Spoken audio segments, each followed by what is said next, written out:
যে একটা মানুষ ব্রেন স্ট্রোক করে 6টা দিন 7টা দিন পর্যন্ত বিছানায় পড়ে আছে, ডায়রিয়া হয়েছিল।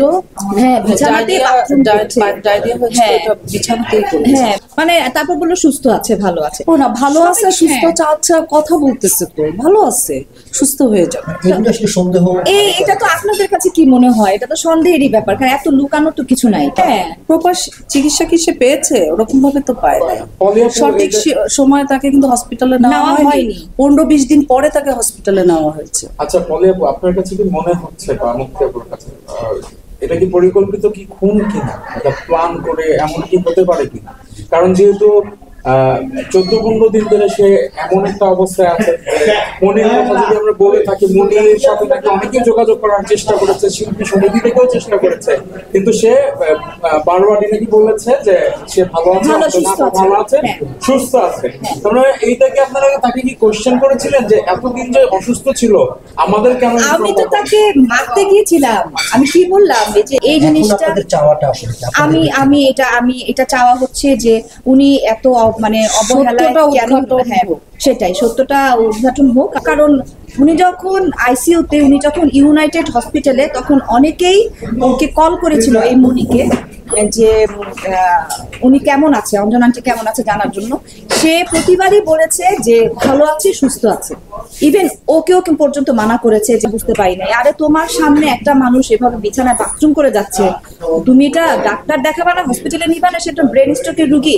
তখন আমাকে সে বলে যে আম্মা নিষেধ করে দিছে কাউকে জানাই। আমার জন্মদিনের আগে পলির জন্মদিন ছিল, তো ওখানেও অঞ্জনা আন্টি আসছিলেন এবং ওখানেও কিন্তু অনেক উনি হইচই মজা করেছিলেন। তারপর আমার জন্মদিনে আসলেন, আমার জন্মদিনেও উনি অসুস্থ হওয়ার কিছুদিন আগে, তো ডিসেম্বর 1 তারিখে অসম্ভব এনজয় করেছেন, খুব মজা করেছেন। এবং জন্মদিনের 3 দিন পরে উনি আমাকে কল দিয়েছেন, কথা বলেছেন। উনি আমাকে অনেক জ্ঞান বুদ্ধি দিলেন, আমার মাকে যেন সুন্দর মতো দেখে রাখি, আমি যেভাবে দেখছি, মানে উনি অ্যাপ্রিশিয়েট করলেন। আমি জানি না কেন, এটা কি উনি কি আগে থেকেই বুঝতে পেরেছিলেন কিনা যে উনি বাঁচবে না, বা মৃত্যুর আগে নাকি অনেকেই বুঝতে পারে যে আমি চলে যাব, এরকম নাকি হয় যে মৃত্যুর আগে নাকি অনেকেই টের পায়। কারণ ওনার সাথে আমার এত কথা হয়েছে যে উনি কখনো আমাকে এইভাবে কখনো বলেননি যে তুমি যেভাবে দেখে যাচ্ছ তোমার মাকে দেখবা, মানে মনে হচ্ছে আমার মাকে আমার হাতে তুলে দিয়ে উনি গেলেন, মানে এরকম মনে হচ্ছিল। তো ওই জন্মদিনের কথাগুলো আমার মনে পড়ে, স্মৃতিগুলো মনে পড়ে যে এত সুস্থ ওনাকে দেখলাম, উনি এত মানে আনন্দ ফুর্তি করছিলেন, সেই মানুষটা হঠাৎ করে এরকম, মানে এটা মেনে নিতে খুব কষ্ট হয়। কি বলো পলি? আমার জন্মদিনে যে কথাটা আমার বারবার আর কি কানে বাজছে, সেটা হচ্ছে যে সে একটা গ্রিন ড্রেস পরেছিল। আমি যখন তাকে ইনভাইট করেছি, তো আমাকে বলছে তুমি কি পরবা, আমি বলছি লেহেঙ্গা পরবো। সে কিন্তু বলছে কালার কি, আমি বলছি গ্রিন পরবো। সে সেম গ্রিন কালারের একটা লেহেঙ্গা পরে আসছে। তো জন্মদিনের দিন আমি অনেক ব্যস্ত ছিলাম, আমি ওইভাবে ড্রেসটা অত লুক দিইনি। পরে সে আমাকে কল করছে, কল করে বলতেছে যে আমাকে কেমন লাগছে। আমি বলছি তোমাকে তো পরীর মতো লাগছে, বলো তো আমি কি পরেছি। আমি বলছি শাড়ি পরেছ। না তুমি তো ভালো করে দেখোনি, আমি কি ড্রেস পরেছি। আচ্ছা কি পরছিলাম? বলে কি লেহেঙ্গা পরছিলাম। আপু যে ওড়নাটা তো যেভাবে দিয়েছো, আমি মনে করছি এটা শাড়ি। তো যে মানুষটা আমার জন্মদিন উপলক্ষে নতুন লেহেঙ্গা বানাতে পারে, যে মানুষটা আমার জন্মদিনের শেষ পর্যন্ত ছিল, প্রত্যেকটা আমার যদি স্মৃতিচারণ করতে হয়, ওই ভিডিওগুলি যদি আমি আবার আনি, দেখবেন যে প্রত্যেকটা জায়গায় জায়গায় সে কত এনজয় করছে। সেই মানুষটা যে এভাবে আকর্ষণীয় মৃত্যু হবে, মানে এরকম মৃত্যু হবে, মানে এটা আসলে আমাদের মেনে নেওয়া যায় না, মানে আশ্চর্য লাগছে। যেগুলো পার্টিতে কিন্তু সবাইকে মাথায় রাখতো, লাস্টে যেটা আপনার দুজনে সেগুলো এখন কষ্ট দিচ্ছে। আমি এত প্রাণোচ্ছল মানুষটা, এটা তো স্বাভাবিক না, মানে এত মানে প্রাণ চঞ্চল, প্রাণ উজ্জ্বল একটা মানুষ, সবসময় হাসি খুশি থাকতেন যে মানুষটা। একটা কথা কি জানেন যে মানুষ 2 রকম হয়। একটা হচ্ছে খুব দুঃখ থাকলে মানুষ মানে খুব আনন্দে থাকলে মানুষ দেখবেন যে খুব হাসি খুশি থাকে, আবার ভিতরে অনেক কষ্ট থাকলেও কিন্তু সেই মানুষটা অন্যদের সামনে হাসি খুশি থাকে। এখন উনি কোনটা বেছে নিয়েছিলেন জীবনে সেটা আসলে আমরা জানি না, কারণ উনি কখনো ভুলে কখনো কিছু বলতেন না তার কষ্টগুলা। তবে উনি যে অবহেলিত বা অবহেলায় উনি মারা গেছেন সেটা সত্যি, এটা বলতেই হবে। যে আমাদের কাছে আমরা আলোচনা করছিলাম যে একটা মানুষ ব্রেন স্ট্রোক করে 6টা দিন 7টা দিন পর্যন্ত বিছানায় পড়ে আছে, ডায়রিয়া হয়েছিল, হ্যাঁ বিছানাতেই বাথরুম করছে, ডায়রিয়া হয়েছিল, হ্যাঁ এটা বিছানাতেই করছে। হ্যাঁ বিছানাতেই বাথরুম করছে, ব্রেন স্ট্রোকের একটা রুগী। তাকে তো আমরা ডাক্তারের কাছে না নিয়ে, আমরা এই হসপিটালে ভর্তি না করে আমরা এখানে বিছানাতেই ফেলে রাখবো, রুমে ফেলে রাখবো কেন? আমার এই কেন উত্তরটা আমি না পাওয়া পর্যন্ত আমি নিজেকেই সান্ত্বনা দিতে পারছি না। আসলে আমাদের তো ক্ষমা করতে পারছি না আসলে। হ্যাঁ, কারণ আমার কাছে মনে হচ্ছিল যে আমাদেরকে আরো আগে সন্দেহ করা হচ্ছে যে গায়ে সন্দেহ তো আমি নিজেই সন্দেহ আমি নিজেই করছি। থেকে যাচ্ছে। হ্যাঁ, প্রশ্ন তো থাকবে, কারণ ওকে আমি এখানেও জিজ্ঞেস করলাম, এই যে কি বলে এটা আমাদের যে এটা কি যেন পরিচালক না প্রযোজক সমিতি, হ্যাঁ সমিতি, এখানে আমরা নিয়ে এসে বিপ্লব শরীফ ভাই, উনি, হ্যাঁ আমি, পলি, আমরা সবাই মিলে তাকে ধরে এখানে নিয়ে আসলাম এবং অনেক জার্নালিস্ট এখানে ছিলেন এবং ভিতরে আলমগীর মামা ছিলেন, উজ্জ্বল মামা ছিলেন, আরো অনেকে ছিলেন। ওইখানে মনে হচ্ছিল যে আমি ওকে মারি ধরে, ওকে আমি মানে পিটাই ধরে, এরকম লাগছিল। তো ওকে যখন আমি ধমকাধমকি করলাম, প্রশ্নগুলো করলাম সবার সামনে, কেন সে কোনো উত্তর দিতে পারছিল না। সে একটা কথাই বললো যে আমি আসলে বুঝতে পারি নাই। কি বুঝতে পারো নাই? হ্যাঁ বললো যে উনি যে এত অসুস্থ সেটা বুঝতে পারি নাই। আরে তোমার সামনে একটা মানুষ এভাবে বিছানায় বাথরুম করে যাচ্ছে, তুমি এটা ডাক্তার দেখাবা না, হসপিটালে নিবা না, সেটা ব্রেন স্ট্রোকের রুগী। তখন আমাকে সে বলে যে আম্মা নিষেধ করে দিছে কাউকে জানাই, সেটা অসম্ভব, একটা ব্রেন স্ট্রোকের রুগী তো কথা বলার জ্ঞান থাকবে। সে কি করে আমার স্ট্যাটাস দিয়েছে এটা বলো, বেডে সে আইসিইউ বেডে ছিল। হ্যাঁ সে ওই যে ইলিয়াস কাঞ্চন যে ভাইয়ের যে স্ট্যাটাসটা, সে সময় তো সে আইসিইউতে, তাহলে কিভাবে আইসিইউতে থেকে সে কিভাবে স্ট্যাটাস দেয়? হ্যাঁ হ্যাঁ, মানে এটা কথাটাও আমি বলে গুছিয়ে যে অঞ্জনা আন্টির মোবাইলে ফেসবুকে সে একটা পোস্ট করে অঞ্জনা আন্টির হয়ে, যে যে কি জানো ইলিয়াস কাঞ্চনের জন্মদিনে।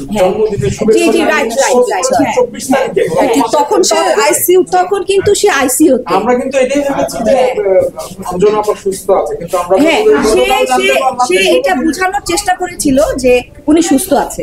কেন? কারণ উনি যখন আইসিইউতে, উনি যখন ইউনাইটেড হসপিটালে, তখন অনেকেই ওকে কল করেছিল, এই মনিকে, যে উনি কেমন আছে, অঞ্জনা আন্টি কেমন আছে জানার জন্য।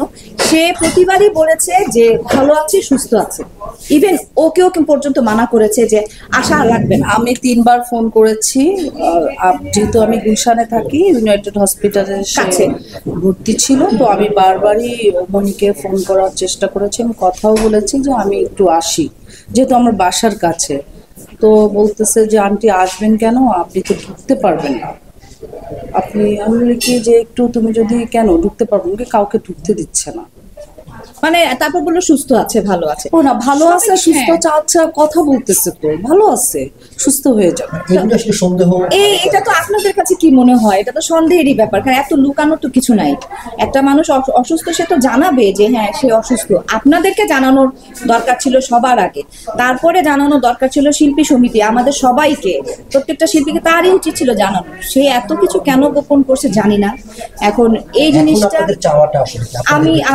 আমি এটা চাওয়া হচ্ছে যে উনি এত মানে অবহেলায় কেন, হ্যাঁ সেটাই, সত্যটা উদ্ঘাটন হোক। আর এত অবহেলায় কেন তার চিকিৎসাটা করা হলো, কেন এত কিছু গোপন করা হলো, এটাই জানার ইচ্ছা। আমার কথা হচ্ছে একটা মানুষ তো ধুকে ধুকে মরবে, এত অল্প সময়ে এরকম মানে মানে কোনো চিকিৎসাই তো সে পায় নাই। হ্যাঁ, প্রপার চিকিৎসা কি সে পেয়েছে? ওরকম ভাবে তো পায় না। সঠিক সময় তাকে কিন্তু হসপিটালে নেওয়া হয়নি, 15-20 দিন পরে তাকে হসপিটালে নেওয়া হয়েছে। আচ্ছা পলি আপু, আপনার কাছে কি মনে হচ্ছে বা মুক্তি আপুর কাছে এটা কি পরিকল্পিত কি খুন কিনা, এটা প্ল্যান করে এমন কি হতে পারে কিনা? কারণ যেহেতু 14-15 দিন ধরে সে এমন একটা অবস্থায় আছে যে মনির কথা যদি আমরা বলে থাকি, মনির সাথে নাকি অনেকেই যোগাযোগ করার চেষ্টা করেছে, শিল্পী সমিতি থেকেও চেষ্টা করেছে, কিন্তু সে বারবারই নাকি বলেছে যে সে ভালো আছে, ভালো আছে, সুস্থ আছে। তোমরা এইটাকে আপনারা তাকে কি কোশ্চেন করেছিলেন যে এতদিন যে অসুস্থ ছিল আমাদের কেন? আমি তো তাকে মারতে গিয়েছিলাম। আমি কি বললাম, এই যে কি যেন প্রযোজক সমিতি যে রুম, সেখানে তো তাকে আমি মারতেই গিয়েছিলাম। তো সবাই আমাকে তখন কনফার্ম করলো যে না, তারপর আলমগীর মামা, তারপর ওই যে উজ্জ্বল মামা, ওনারা কথা বললো। আর সে যে নিজেকে অঞ্জনা আন্টির ছেলে বলে, যে আমি ওনার ছেলে, মা, আম্মু আম্মু, সে কিসের ছেলে? হ্যাঁ, সে কিসের ছেলে? আজকে আলমগীর ভাই তো কোশ্চেন যখন করলো, তখন তার বাবা মা, তার মা মনে হয় 2 মাস আগে মারা গেছে। তার বাবার নাম কথা বলতে পারেনি। জয়নাল আবেদিন হচ্ছে তার বাবার নাম। তাহলে সে নিজেকে কেন অঞ্জনা আন্টির ছেলে হিসেবে? তারপরে হচ্ছে গিয়ে হ্যাঁ, আর সত্যি সত্যি কথা বলতে কি, হ্যাঁ আচ্ছা, তারপরে সবচেয়ে বড় কথা হচ্ছে যে পর কখনো আপন হয় না। হ্যাঁ, হয়তোবা অঞ্জনা আন্টি তাকে স্নেহ করতেন, ভালোবাসতেন, সেই কারণে প্রথমে কিন্তু ভাই ভাই আমরা জানতাম সবাই যে এটা তার ভাই। পরে জানলাম যে ছেলে। হ্যাঁ, তখনই আমরা সন্দেহ করেছিলাম যে সম্পর্কে আসলে কিছুই না, অঞ্জনা আন্টির বাসায় সে থাকে। হ্যাঁ, তো এই ছেলের এত দুঃসাহস কি করে হয়? অবশ্যই ক্ষেত্রে শিল্পী সমিতি থেকে ধরনের যেহেতু একটা আইনি বিষয় করতে তো হবে, যদি এটা উদ্ঘাটন করতে চান তো তাহলে মামলায় যাচ্ছে না। আমার মনে হয় যেটা একটা উদ্ঘাটন উচিত বা মামলা করা উচিত। এখন মানে শিল্পী সমিতির সাথে কথা হয়েছে, এখন বাকিটা ওনারা দেখবেন যে কি করা যায়। তো এগুলো করতে গেলেও তো আসলে অনেক কিছু প্রসেস আছে, অনেক বিষয় আছে, সবকিছু বুঝে শুনে মানে আগাতে হবে। এখন দেখা যাক কি হয়। আপনার মায়ের সাথে নিশ্চয়ই তার অনেক স্মৃতি, সেগুলো শুনে যদি আমরা শেষ করি। আমার মায়ের সাথে অনেক স্মৃতি, এটা সত্যি। আর আমার হ্যাঁ, আমার মাকে কিন্তু আমি এখনো বলিনি। না বলার কারণ হচ্ছে যে আমার মা নিজেই, আলোটা জ্বালিয়ে দেন তাহলে ফেসটা। হ্যাঁ, আমার মা হচ্ছে হ্যাঁ, তো আমার মাকে এখনো বলিনি, কারণ আমার মা নিজেই হচ্ছে ব্রেন স্ট্রোকের একজন রোগী। তো ওনাকে বুঝে শুনে সবকিছু জানাতে হয়, ওনার দিকটাও আমার খেয়াল রাখতে হয়, হুট করে কোনো কিছু বলা যাবে না। তো এই জন্য ওনাকে আমি আসলে কিছু এখন পর্যন্ত বলিনি। তবে আম্মার সাথে অঞ্জনা আন্টির সম্পর্ক অনেক ভালো ছিল, ওনারা অনেক মুভি একসাথে করেছেন। মানে দুজনকে দেখলে জড়ায় ধরা, মানে এমন আদর নিয়ে কথা বলা। হ্যাঁ, একটা শিল্পীর সাথে শিল্পীর সম্পর্ক এরকমই হওয়া উচিত। তো আমি জানি আমার মা শুনলে ভীষণ কষ্ট পাবে, কান্নাকাটি করবে।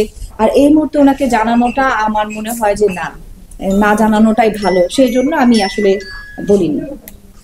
ঠিক আছে, থ্যাংক ইউ।